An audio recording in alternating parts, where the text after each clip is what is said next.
Bonsoir, Namaskar.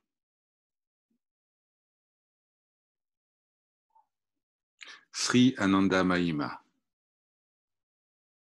Parole essentielle.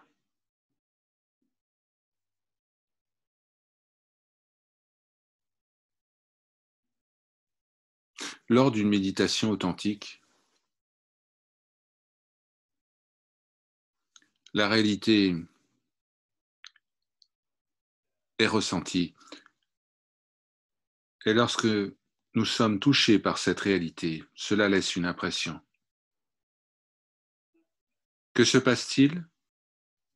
Eh bien, les problèmes semblent se dissoudre. Ils s'en soient détruits par le détachement ou ils se fondent dans le creuset de notre dévotion pour le divin. Les choses du quotidien nous apparaissent ennuyeuses, insipides, comme étrangères à nous-mêmes. Les conversations perdent de leur intérêt et parfois même elles créent de la souffrance. Lorsque les possessions matérielles d'une personne sont perdues ou endommagées, cette personne se sent dérangée, ce qui donne la preuve de l'emprise des objets d'essence sur le mental des hommes, ce qui est appelé Granti, le nœud. Ce nœud qui constitue le petit jeu. Grâce à la méditation, à la répétition des noms du Seigneur et à d'autres pratiques spirituelles qui varient en fonction de l'approche des uns et des autres, eh bien, ces nœuds se détendent. La discrimination viveka entre l'illusion et le réel se développe. Et on parvient petit à petit à discerner la véritable nature du monde. On se rend compte que tout est contenu dans le tout, qu'il n'y a qu'une seule réalité, le Seigneur de toutes choses, et que tout ce qui est perçu ne sont que les serviteurs d'un même maître. La forme prise par cette réalisation dépend de l'orientation de chacun, soit la connaissance, jnana, soit la dévotion, bhakti. On comprend par une perception directe que, comme le un existe, eh bien tout existe. Rien n'existe sans le un. Que rien ne vient, rien ne part, que rien ne disparaît. C'est compliqué d'exprimer cela par des paroles.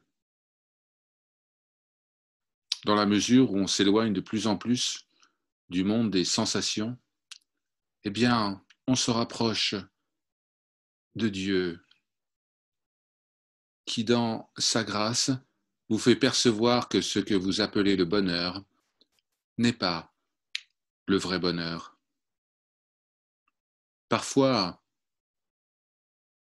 il allume la flamme du mécontentement, de l'angoisse en vous, ce qui est dû à votre désir de communier avec le divin. Les gens parlent souvent des renonçants et les admirent, mais en fait, c'est vous qui avez renoncé à tout. Vous avez renoncé à Dieu. En renonçant à Dieu, vous avez renoncé à tout. Alors il est normal que le désir de Dieu s'éveille, même si on est entouré de toute forme de plaisir, même si on vit dans un confort extrême, eh bien on se sent mal. On a le mal du pays lorsqu'on est à l'étranger. Il y a de la détresse, même dans ce que le profane appelle le bonheur. Tout ce que nous appelons nos possessions ne nous appartiennent pas. Parfois, il faut un coup de bâton pour éveiller celui qui cherche. C'est un apprentissage. Alors, cette petite fille vous implore de faire une seule chose. Vous voulez vous libérer de toutes ces souffrances qui vous encombrent. Vous savez, lorsque quelqu'un souffre, alors il a besoin à la fois d'un changement d'alimentation et de médicaments. Le médicament, c'est la répétition du nom du Seigneur et la contemplation de sa signification. Le changement d'alimentation, de régime, eh bien, c'est la maîtrise de soi. Pratiquer ces deux éléments ensemble, simplement un jour par semaine, ou peut-être même un jour toutes les 2 semaines. Allez, une fois par mois. Plus vous allez pratiquer, mieux c'est. Observez les règles suivantes durant ce jour de pratique. Soyez toujours vrai, authentique, par la parole, la pensée et l'action. Soyez simple. Soyez simple dans vos choix alimentaires et vos choix vestimentaires. Fixez votre attention sur ce qui est éternel et pas sur ce qui est temporel, avec une dévotion renouvelée. Admirez, contemplez toutes les formes du Seigneur, ses messages à l'humanité et sa gloire révélée par les livres sacrés. Durant cette journée, gardez en tête que Dieu vous envoie toute forme d'épreuve et de souffrance afin de vous faire progresser, de vous faire avancer, de vous permettre de vous souvenir du soi. Servez.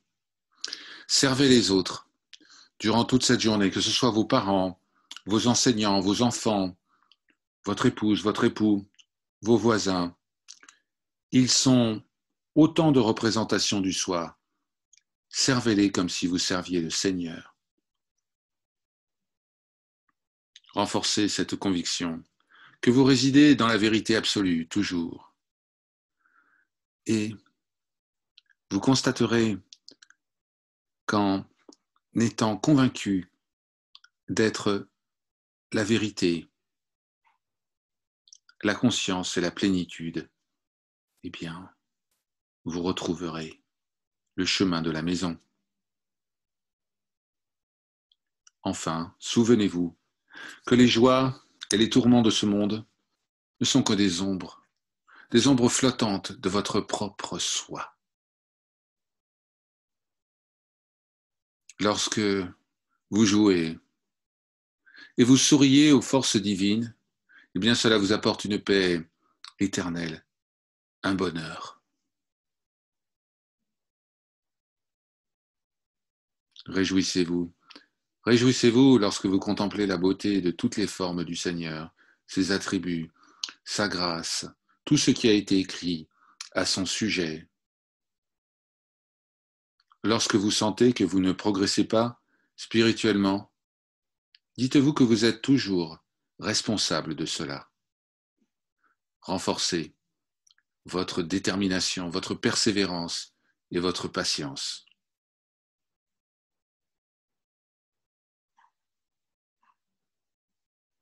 Sachez toujours qu'il est préférable de se concentrer sur le Seigneur que sur n'importe quelle autre pensée, quel que soit son degré d'urgence.